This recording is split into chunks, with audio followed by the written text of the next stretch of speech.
L'IA en production, architecture et scalabilité. Bienvenue dans cette formation avancée sur la mise en production de systèmes d'intelligence artificielle. Aujourd'hui, nous allons aborder un sujet critique que beaucoup de développeurs découvrent trop tard: comment concevoir une architecture robuste, scalable et économiquement viable autour d'un modèle de langage comme Claude. Si vous avez déjà intégré une API IA dans un projet et que vous vous demandez comment tenir la charge en production réelle, cette vidéo est faite pour vous. Pourquoi l'IA en prod est différente? Déployer une API classique et déployer un système IA, ce n'est pas du tout la même chose. Les appels à un modèle de langage sont coûteux en temps, en argent et en ressources. Une requête Claude peut prendre entre 2 et 15 secondes selon le contexte, et chaque token consommé a un coût financier direct. À l'échelle de milliers d'utilisateurs simultanés, ces paramètres deviennent des enjeux critiques. On doit penser latence, throughput, gestion des erreurs et optimisation des coûts dès la conception. Prérequis techniques attendus. Cette formation suppose que vous maîtrisez déjà les bases de l'IA générative, notamment l'utilisation de l'API Claude avec gestion des prompts, des tokens et des rôles. Vous devez également être à l'aise avec Docker pour containeriser des services, et connaître les concepts de base de Redis comme structure de cache clé-valeur. Enfin, une expérience en automatisation de workflow ou en architecture microservices sera un atout. Si l'un de ces prérequis vous manque, je vous recommande de consulter les formations IA LV2 et automatisation LV2 avant de poursuivre. Les 3 axes de scalabilité IA. Pour structurer notre approche, nous allons travailler autour de 3 axes fondamentaux. Premier axe, la latence, c'est-à-dire le temps ressenti par l'utilisateur entre sa requête et la réponse. Deuxième axe, le throughput, soit le nombre de requêtes que notre système peut traiter en parallèle sans dégradation. Troisième axe, les coûts à l'échelle, parce qu'une architecture non optimisée peut rapidement faire exploser votre facture API. Chaque décision architecturale que nous allons prendre aujourd'hui sera évaluée selon ces 3 dimensions. Vue d'ensemble de l'architecture cible. Voici l'architecture que nous allons construire ensemble. Elle se compose de 4 couches principales. Une couche API Gateway qui reçoit les requêtes entrantes. Une couche de cache Redis qui intercepte les requêtes redondantes avant même d'appeler Claude. Une couche de workers asynchrone qui gère les appels effectifs à l'API Claude. Et enfin une couche de monitoring pour observer le comportement en temps réel. Cette architecture est containerisée avec Docker et peut être orchestrée avec Docker Compose ou Kubernetes selon vos besoins. Étape 1. Initialiser le projet Docker. Commençons par poser les fondations. Nous allons créer la structure de notre projet Docker. Créer un répertoire principal appelé IA-prod, puis à l'intérieur, 3 sous-dossiers, API, Worker et Config. À la racine, nous aurons notre fichier dockercompose.yml. Dans le dossier API, nous placerons le service FastAPI ou Express qui expose nos endpoints. Dans Worker, le service Python qui communique avec Claude. Cette séparation claire des responsabilités est essentielle pour la scalabilité horizontale que nous allons mettre en place. Étape 2. Configurer le dockercompose.yml. Ouvrons le fichier dockercompose.yml. Nous définissons 3 services principaux, Redis, API et Worker. Le service Redis utilise l'image officielle Redis, cette Alpine avec un volume persistant pour ne pas perdre le cache en cas de redémarrage. Le service API expose le port 8000 et dépend de Redis. Le service Worker dépend lui aussi de Redis et déclare une variable d'environnement anthropic-API-KY. Nous déclarons également un réseau interne nommé IA Network pour que les services communiquent entre eux de manière isolée. Étape 3. Construire le service API Gateway. Dans le dossier API, nous créons un fichier main.py avec FastAPI. Ce service a une seule responsabilité: recevoir les requêtes HTTP, valider les paramètres d'entrée, puis les envoyer dans une file de traitement. Il ne doit jamais appeler Claude directement. Ce découplage est fondamental. L'API répond immédiatement avec un identifiant de tâche, ce qui libère la connexion HTTP et permet de gérer des milliers de requêtes simultanées sans bloquer. Nous utilisons le modèle Differ and Forget avec Pauline ou Webhook pour la réponse. Étape 4. Implémenter la validation d'entrée. Avant de faire quoi que ce soit, nous devons valider strictement les entrées. Avec Pydantic dans FastAPI, nous définissons un modèle completion request avec 3 champs obligatoires, le prompt en string, un paramètre max-token limité entre 1 et 4096, et un champ optionnel cache-key. Nous ajoutons également une validation métier, si le prompt dépasse 10 000 caractères, nous retournons immédiatement une erreur 422. Cette validation en amont évite de consommer des ressources inutiles et de générer des coûts pour des requêtes invalides. Étape 5. Connecter Redis depuis l'API. Nous connectons maintenant l'API à Redis en utilisant la bibliothèque RediPy en mode asynchrone avec EORedi. À l'initialisation du service FastAPI, nous créons un pool de connexion Redis pointant vers le hostname Redis sur le port 6379. Ce pool est partagé entre toutes les requêtes entrantes, ce qui évite le coût d'ouverture d'une nouvelle connexion à chaque appel. Nous encapsulons cette logique dans une fonction get-redis qui retourne une instance depuis le pool, prête à être utilisée comme dépendance FastAPI. Étape 6. Implémenter la couche de cache. Voici une des optimisations les plus impactantes sur les coûts, le cache sémantique. Avant d'envoyer une requête à Claude, nous vérifions si une réponse identique existe déjà dans Redis. Le cache-baki est généré via un HSH à 256 du prompt normalisé. Si la clé existe dans Redis, nous retournons directement la réponse cachée avec un header xcache, HIT. Sinon, nous procédons à l'appel effectif et stockons le résultat avec un TTL configurable, par défaut 3600 secondes. Dans certains cas d'usage, ce cache peut réduire les appels API de 40 à 60%. Étape 7. Créer la file de tâches avec Redis. Pour gérer la charge de manière asynchrone, nous utilisons Redis comme file de messages légère. Lorsqu'une requête n'est pas dans le cache, l'API publie un message JSON dans une liste Redis nommée task-bake via la commande lpush. Ce message contient le task-id généré, le prompt, les paramètres de complétion et le timestamp d'émission. L'API répond ensuite immédiatement au client avec le task-id et le statut pending. Cette approche découple complètement la réception des requêtes de leur traitement, ce qui est la clé de la scalabilité horizontale. Étape 8. Construire le service worker. Dans le dossier worker, nous créons un service Python dont la seule responsabilité est de lire des tâches dans Redis et d'appeler l'API Claude. Le worker s'exécute dans une boucle infinie et utilise la commande brpopop sur la liste task-bake avec un timeout de 5 secondes. brpopop est une lecture bloquante, le worker attend qu'une tâche arrive au lieu de faire du polling actif, ce qui consomme beaucoup moins de CPU. Dès qu'une tâche est disponible, il la désérialise depuis JSON et lance le traitement. Étape 9. Appeler Claude API depuis le worker. Voici comment nous structurons l'appel à l'API Claude dans notre worker. Nous utilisons le SDK Anthropic officiel pour Python. L'appel est encapsulé dans un bloc try-except pour gérer les erreurs réseau et les erreurs de l'API. Nous passons le modèle cible, le max-token récupéré depuis la tâche, et le prompt dans le tableau message avec le rôle usé. La réponse est extraite depuis response.content 0.text. Nous stockons ensuite cette réponse dans Redis sous la clé result, task-id avec un TTL de 600 secondes pour que le client puisse la récupérer. Étape 10. Gérer les erreurs et le retri. Un système de production robuste doit gérer les pannes gracieusement. Nous implémentons une logique de retri exponentielle pour les erreurs transitoires de l'API Claude, notamment les erreurs 529 de surcharge et les timeout réseau. Chaque tâche dans Redis contient un champ retry-count initialisé à 0.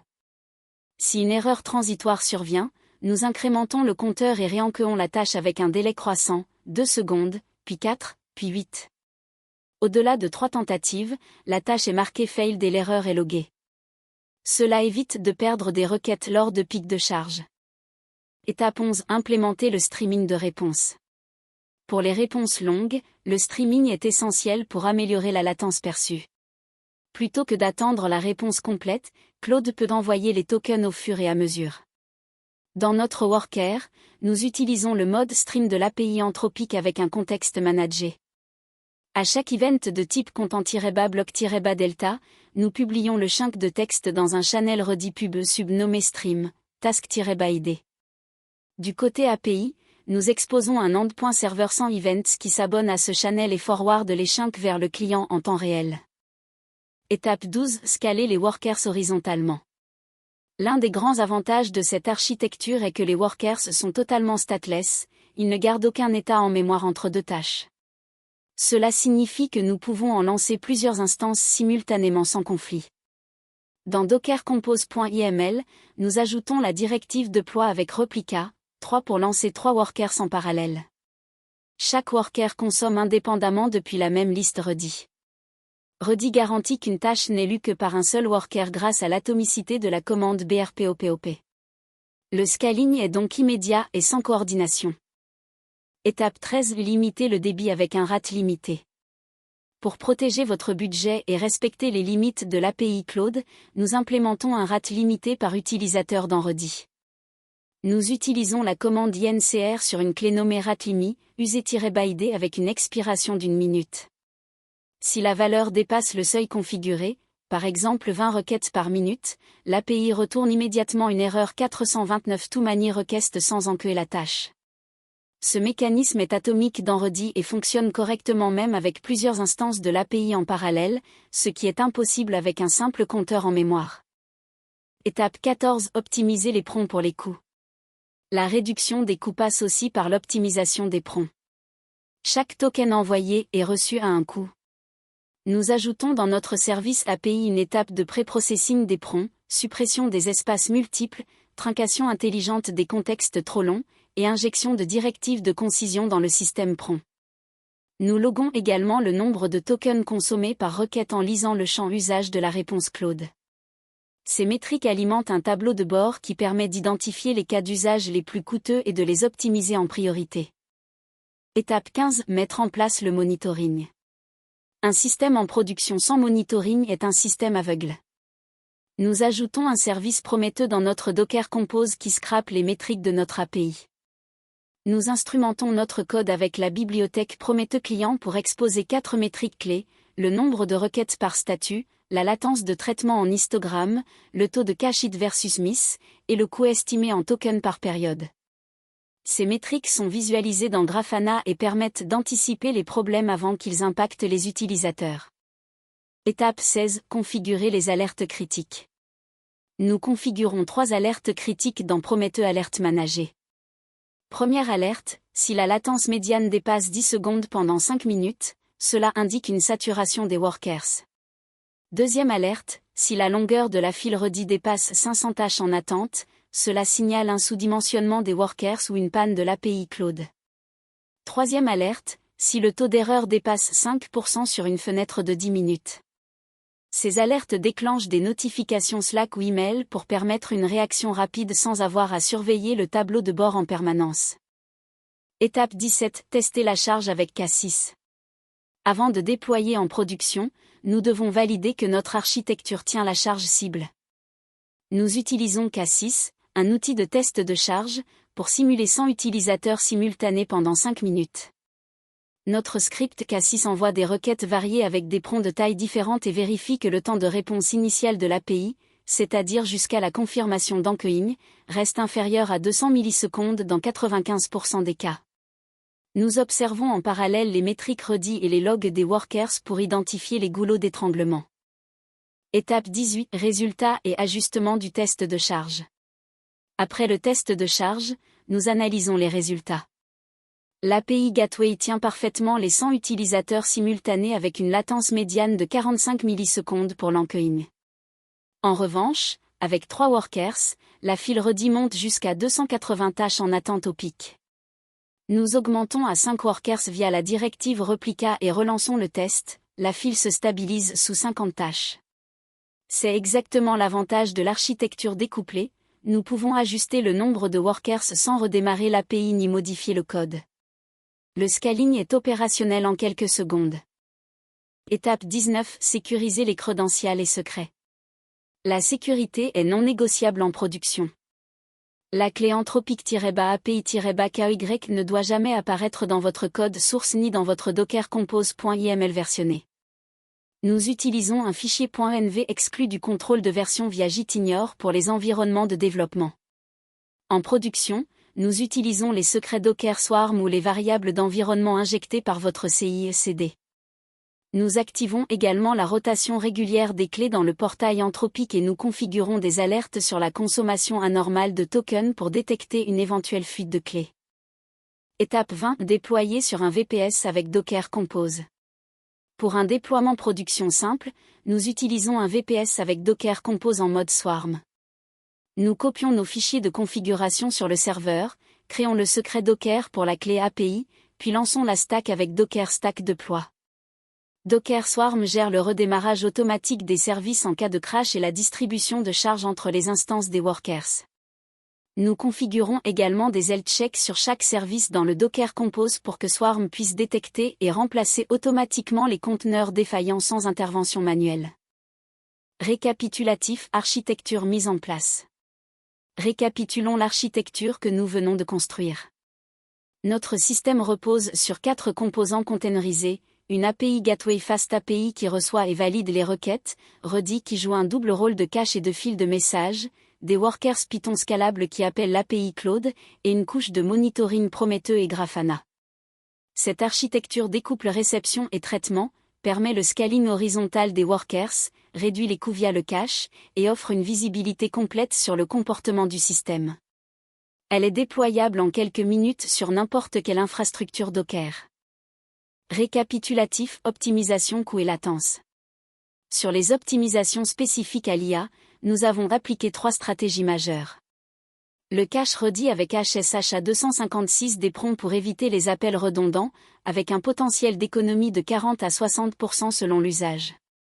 Le streaming de réponses via Redis Pub Sub pour réduire la latence perçue sur les réponses longues. Et le rate limiting par utilisateur pour protéger le budget et garantir une qualité de service équitable. Ces 3 mécanismes agissent respectivement sur les coûts, la latence perçue et la stabilité globale du service. Récapitulatif. Bonnes pratiques de production. Terminons par les bonnes pratiques essentielles. Ne jamais appeler Claude directement depuis l'API Gateway, toujours passer par une file asynchrone. Toujours instrumenter vos services avec des métriques de tokens consommés dès le départ, car rétrofiter le monitoring est toujours coûteux.